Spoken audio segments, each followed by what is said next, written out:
T-Bone, I've done it. I've created new content. It took you that long to make a new YouTube video. Hey, try growing back your hand from chia pet seeds, orphan blood, and a lot of lube. I mean a illegal amount of lube. Excuses wee woo cry baby. Oh, that's a low blow. You know how to get caught up on my favorite TV show, watching Logan Paul get in a new form of cryptocurrency.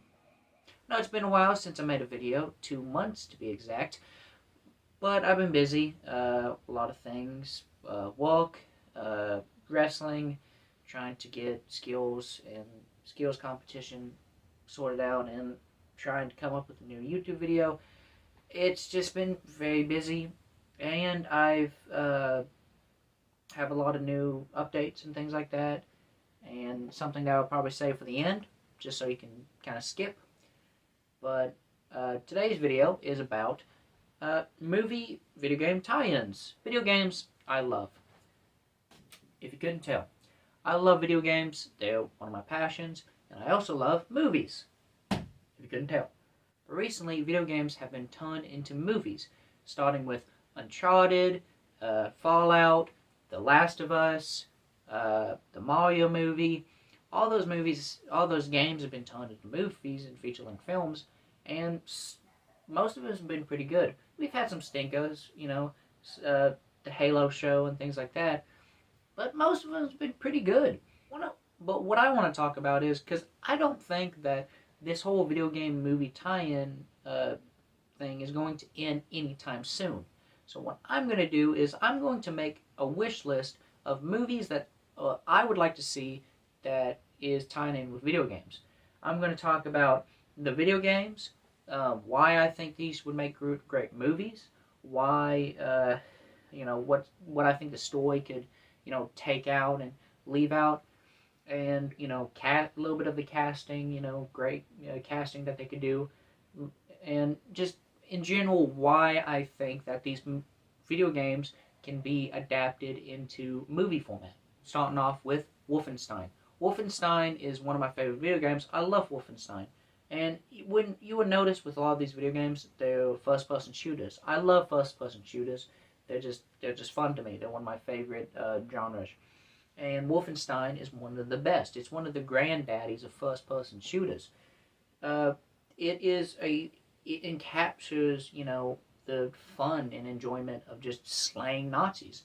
And the gameplay and the story is interesting, and I'm mostly talking about the story of the New Order and New Colossus. Those two stories are the ones I'm talking about, not really the other games, because there's other ones, but those are the two stories we're talking about to adapt. I just think Wolfenstein will make a good story, make a good war movie, and it's also a movie that would be not a war movie that wouldn't just be like, World War II, it's hell. It would be that, but it also would have a nice little twist. What if the Nazis won World War II? What if they also had technology that was way more advanced than America could keep up with, and that's why they won?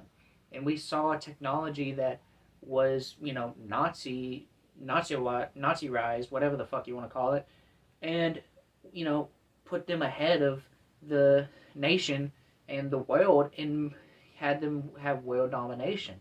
It had nice humor and great attitude. It honestly handled harsh topics like the Holocaust and how the war, shell-shocked a lot of the soldiers pretty well. And I think that can be a pretty good adaptation to the source material. Now, I think the story could get a little goofy sometimes, and I think they need to keep that. That's one of the good things about the story. It's goofy. It knows that cybernetic Nazis and robo-dogs is goofy. It's funny. So they, know what they're dealing with, and it's not something you need to take too seriously. So, but also, you do need to know that dealing with subjects like the Holocaust and, oppression does need to be taken seriously. So you need to have a good balance. So I think it's a good movie. It would make a good movie where good humor, but also showing the violence behind World War II. I know my fan casting for for B.J. Blazkowicz in Wolfenstein is kind of one man, and that is Alan Richman. I think I said butchered his last name, but he's the guy that played Reacher. He is born to play that role. No one can tell me different. And not just based on looks alone, he is born to play the role because, well, he looks like B.J. Blazkowicz. Come on, he looks almost identical to the game model and just the character in general. But he nails the soldier aspect and the brutality of B.J. Blazkowicz from when he plays Reacher and soldier characters in his roles. He knows how, the soldier's mind works. So when he plays a soldier, he knows how it works. So I think he would be perfect to play B.J. Blazkowicz. I think he was born for this role. Now, like I said, a lot of these are going to be first-person shooters, if not all of them. This one, BioShock. I think I've talked about it before. I love BioShock. BioShock's one of my favorite game series of all time, next to Uncharted. BioShock's just creative of how it uses the gameplay of, kind of just shooting lightning and superpowers and the gun play. I love the gameplay, and I also love the story. It's the story of how, I love how creative it uses the environment and the ocean around it. Like, I know that sounds weird, but let me explain it this way. Some stories don't use their setting to explain the story around them. In BioShock, they use the setting around them to help with the story. When you're in BioShock, they're under the sea, so a lot of the things interacts with water in the sea. I know that sounds dumb, like duh, obviously, but it does it masterfully. I'm just in love with this series. I'm a big geek and this fanboy of this series, and I think this would be a great series to adapt. And the story is honestly be pretty easy to adapt. I think it would just be one of those where it needs to be just kind of like in the story, get to point A and point B. No, crazy convoluted story. Get to point A, point B. Maybe some side stuff like in there, just like the game, but point A to point B. That story, like archetype, can work, and I like that. It's a fun story archetype. I think the whole splicing and the set design and the Big Daddies in live action, I'm telling you right now, would look awesome if it's done right. The little sisters, everything, and the set design would look amazing if done right. If they don't do some just cheap out and make it look cheap. I would love to have a BioShock movie, and what they don't need to do is try and cram like all 3 movies in one. Or what I mean is all 3 games in one movie. That's usually what they do. When they try to make a movie adaptation of a game, they're trying to take all the games, or as many games as they can, and cram it into one movie. I think they just need to adapt the first game into the first movie. Then they can make a sequel of the second game, adapt it into the second movie, and then I know the Infinite is a prequel, but still do that. Make that the third game. Maybe make some more. I don't know, but I think that's how they need to do it. If they decide to make sequels, I just want them to make first game, first movie. Nothing like trying to cram as much as they can. Casting for BioShock. It was difficult for me because I've never thought about casting for BioShock, and these might be some oddball castings, except for 2, or maybe 1's kind of a little obvious, but 1 is kind of weird. I'm going to be honest, and I think that he would do a good job, but I don't think it's perfect. But it's really the only one that I can think of, and that's Andrew Garfield for Jack. I know it's weird. I know you might be screaming at me like, what the fuck are you talking about? And Andrew Garfield for Jack. He's Spider-Man. but he's a great actor. I honestly think that they can make him like he doesn't have to change his accent. I wouldn't hate that. Like even though Jack doesn't talk, there's no problem with that. Jack talking in the movie, no problem, because imagine a movie where your main character doesn't talk.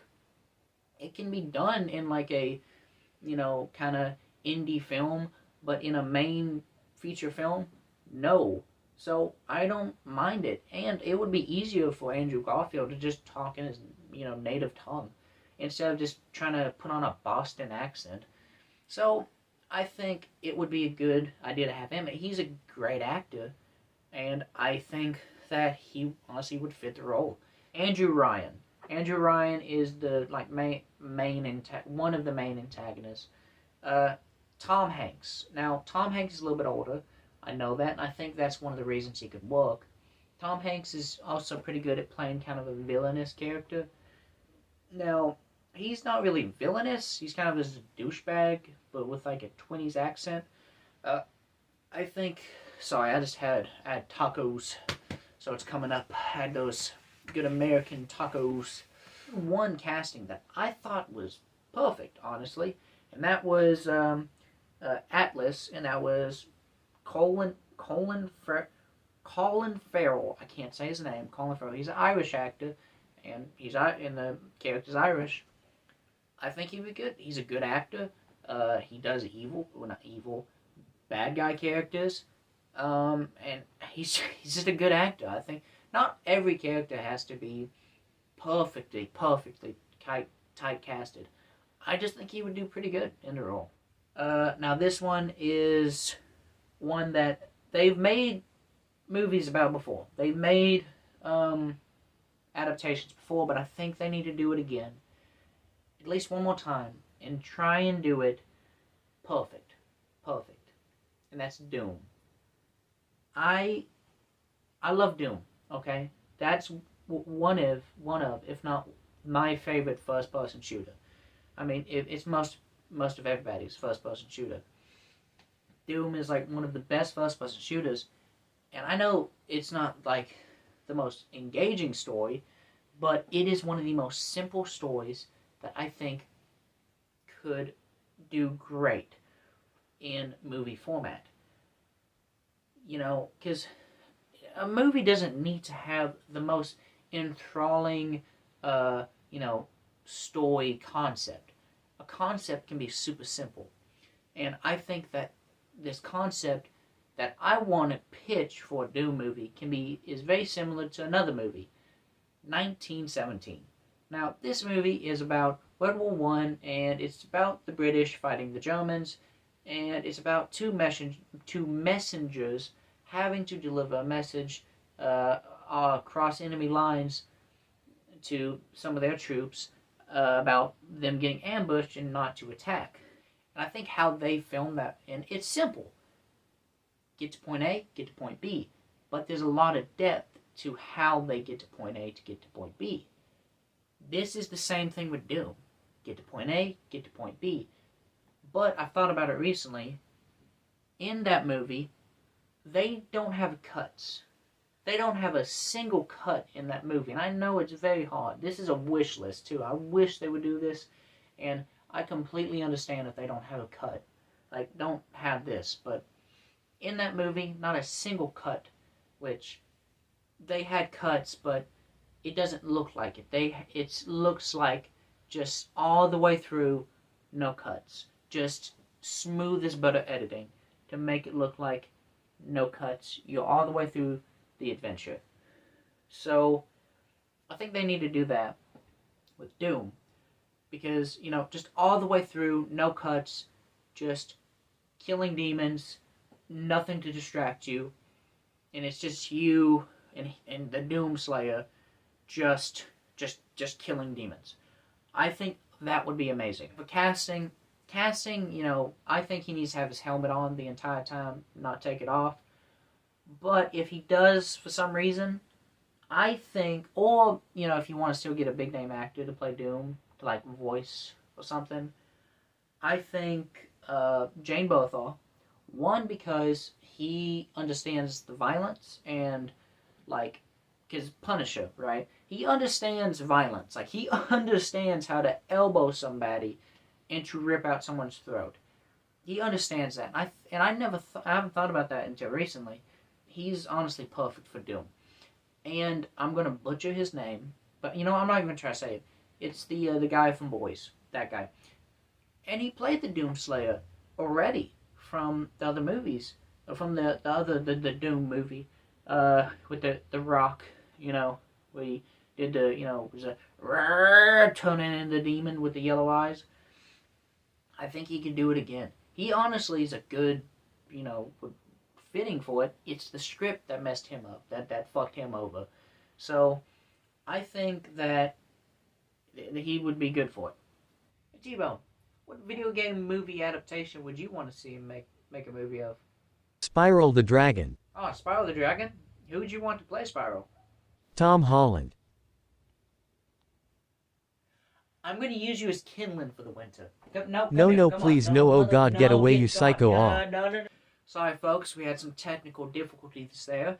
I don't know if you could tell, I don't like Tom Holland. But, that's about the end of the video. Some updates. I'm going to make a lot more content. A couple more videos. Not a consistent, they're just going to be coming out whenever I make them. I am going to be making some content about wrestling. Going to try my best to make some content about wrestling. Going to make some movie reviews, things like that. I'm going to try and make a video game review. I really want to. Don't hold your breath. Kind of difficult. I've had a lot of, been busy, wrestling, school. I've had work. Work schedule has been messed up because of school and wrestling. But also, I got a car crash. I nearly died. I'm not even trying to be funny, exaggerate. I actually nearly died. I flipped my car, nearly crushed my head.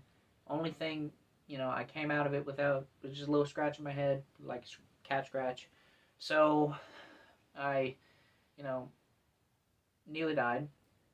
Big thumbnail YouTube, oh, nearly died? Oh, car crash? But, what I'm just trying to say is, I just want to say thank you for the people around me that, is helping me and that helped me support me. So, thank you. And thank you for my subscribers. I now have 64 subscribers, just like Nintendo 64. So, thank you for that. I hope we can get up to 1,000 so I can make some money off this shit. But that's about it. So,